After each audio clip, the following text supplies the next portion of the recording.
L'objectif du laboratoire est de mesurer expérimentalement et analyser graphiquement un mouvement rectiligne uniforme. Le montage final permettant d'atteindre nos objectifs devra être semblable à celui-ci. Le montage sera constitué d'une planche servant de support sur laquelle sera monté le rail. Il faut s'assurer que la planche est bien uniforme. Le rail est composé d'un montant en acier pour bibliothèque que l'on peut se procurer en quincaillerie. Ce rail est fixé à une seule de ses extrémités sur la planche pour nous permettre de pouvoir plier l'autre extrémité qui, elle, nous servira de lanceur pour notre bille. Le pliage du rail se fait en gardant un bon rayon de courbure et en s'assurant que le rail est au moins 60 cm à plat sur le support de bois.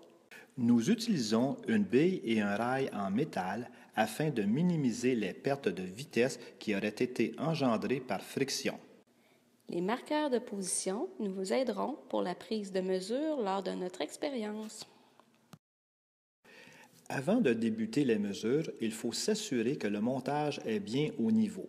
Certains téléphones cellulaires ont un niveau intégré en application connexe à l'application de la boussole. Le ruban à mesurer est placé entre le rail et l'ordinateur.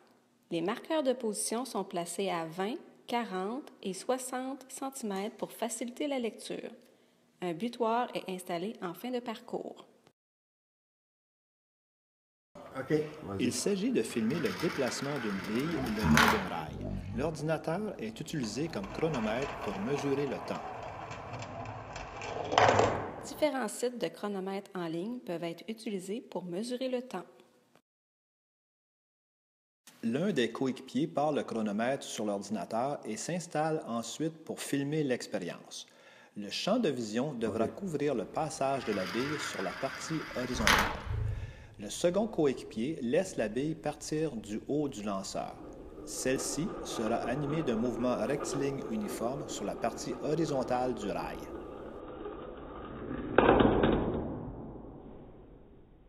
Une fois le montage filmé à l'aide de son téléphone, l'étudiant peut téléverser le film sur son ordinateur. Cette dernière opération permettra une meilleure collecte de données. Visionnez le film en s'assurant de pouvoir choisir des mesures claires autant pour la position de la bille que pour le temps correspondant. Le recueil des données pourra se faire en faisant défiler le vidéo et en jouant avec le curseur à l'écran. On doit maintenant utiliser un logiciel qui nous permettra d'insérer les données recueillies pour générer une courbe. Dans l'onglet Affichage de la page initiale, sélectionnez l'item Tableur et un tableau d'insertion de données apparaîtra à l'écran. Insérez dans le tableur les valeurs collectées lors de votre expérience.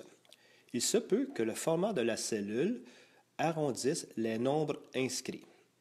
Néanmoins, ce sont les valeurs insérées qui seront prises en considération pour la suite par le logiciel. Par la suite, sélectionnez à l'aide de votre curseur la plage de données qui vous intéresse, puis sur l'icône Statistiques, choisissez Statistiques à 2 variables. Votre tableau de source des données apparaîtra. Sélectionnez maintenant le bouton Analyse pour voir le logiciel appliquer vos points sur le graphique. Sous le modèle d'ajustement et selon la version du logiciel que vous possédez, sélectionnez dans le menu déroulant l'option Affine ou Linéaire. Le logiciel produira une droite de régression avec l'ensemble des points fournis et l'équation de cette droite apparaîtra. L'expérience est maintenant terminée et vous êtes prêt pour l'interprétation de vos résultats.